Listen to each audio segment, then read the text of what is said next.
Are you ready to have your website get found by the right people? Are you looking to rank at the top of Google so you get more traffic to your website?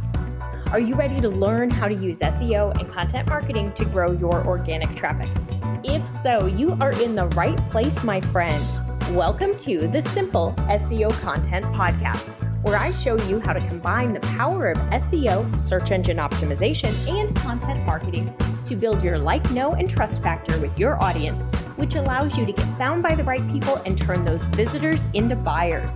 No more frustration or confusion, and no more time wasted wondering if you're doing your SEO right.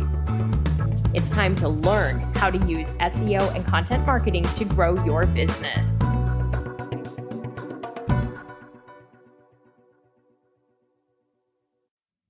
Well, hello there, my friend, and welcome back to the Simple SEO Content Podcast. I'm your host, Rachel Lindhagen, and I am so glad to have you here.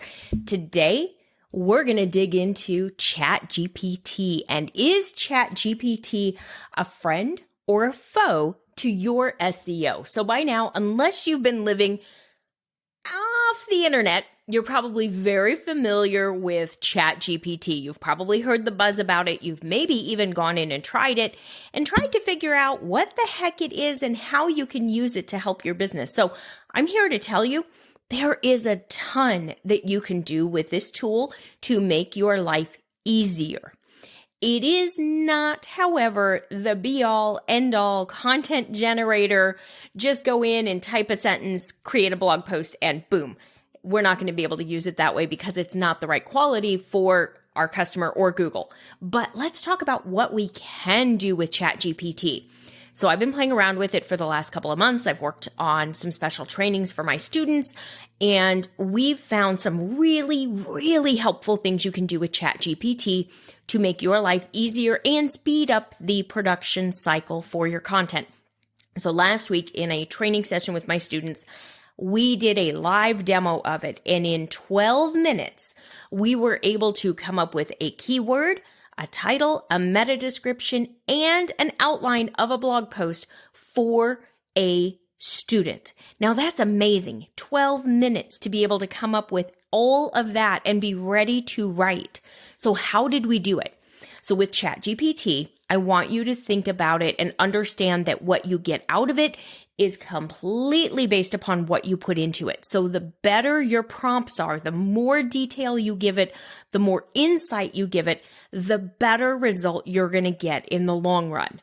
So if you want to make friends with ChatGPT, I want you to start out by being polite. Think about it like a friend. It is a tool that is going to save you time. So when you go in there, hi, can you think like a content marketer? Can you think like a realtor? Can you think like a blogger? You can ask it to do that and put on its marketing hat. So go ahead and do that. I would like 10 keywords that I could potentially research or potentially use for a blog post for a realtor focusing on this particular term, and then give it an idea of what you're looking at. So let's say you're looking at buying a first home or hiring a property manager or booking a newborn photo session. So you're going to go in and you're going to ask ChatGPT, can you think like a photographer or a new mom? I want to write a blog post about booking the perfect newborn photographer. Can you give me 10 ideas, please? And it's going to take a second and it's going to pop out 10 potential blog post ideas. And then you're going to look at those and you're going to determine of those 10, which one do you think is the best? Now, it's possible none of them are exactly what you want to talk about, and that's okay because this is just a starting point.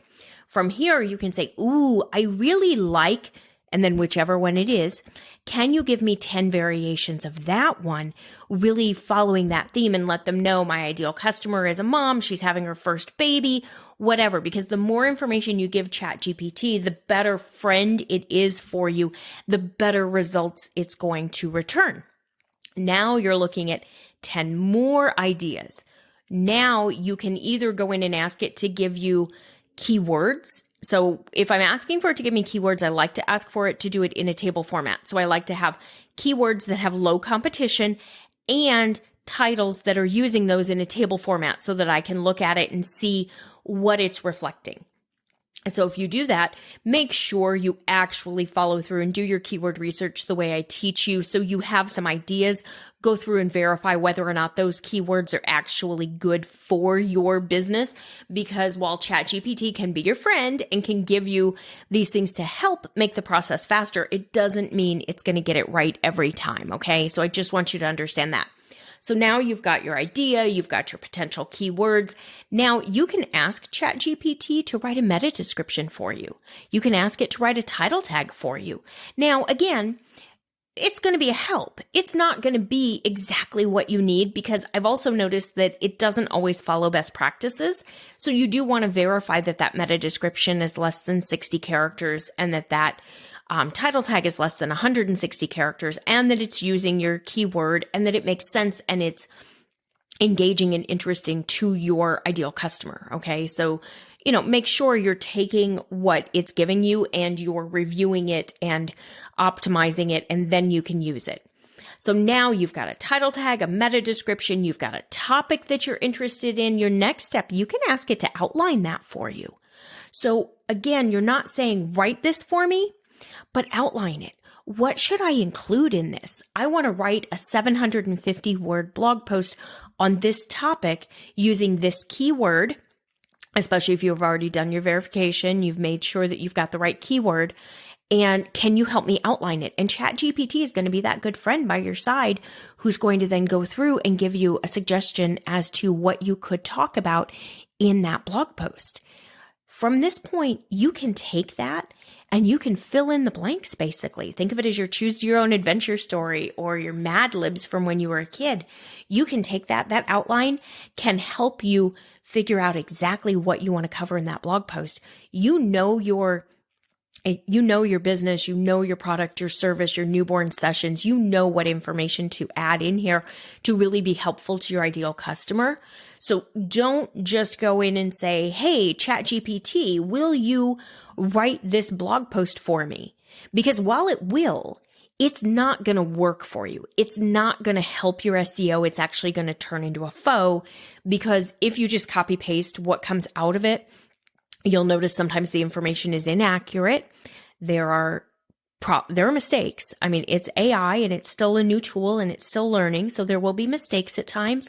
There's a lot of repetition. I've found that quite often if I'm asking it to write a blog post, it'll tell me, and then the next sentence, it'll tell me the same thing again, but maybe in a different way. Or maybe it'll offer two conclusions instead of one, or maybe it'll offer completely incorrect information. So if you're trying to use it to replace your writing team, it's not going to work.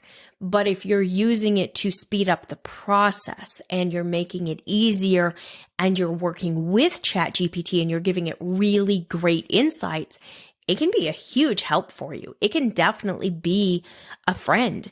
And as you use it and get to know it and become more comfortable with it and find out how you can leverage it, it may even become your new best friend or your favorite tool for creating content. So I'm going to teach you how to find those topics and those keywords that your ideal customer is looking for, and how to verify whether or not your website or blog can rank for them. And then I want you to take a tool like ChatGPT and use it to your advantage. So go through this process and ask it. You can start by asking it to come up with keywords and potential titles for you, or you can just ask it to come up with potential titles. If you've already got your keyword, you know what you want to write about, you can ask it to give you 10 titles related to that keyword. Then you can ask it to refine them. You can ask it to be professional. You can ask it to be fun and witty. You can ask it to write in the voice of someone. In the voice of Tina Fey is fun and witty and engaging. And it's actually given me some really fun titles that I personally wouldn't have thought of, because I feel like sometimes my titles are not exciting enough.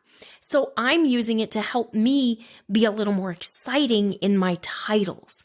Then you can ask it to outline for you.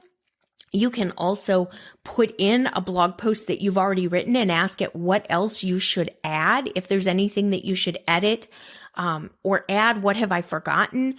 How could I expand this to 750 words or 1,000 words?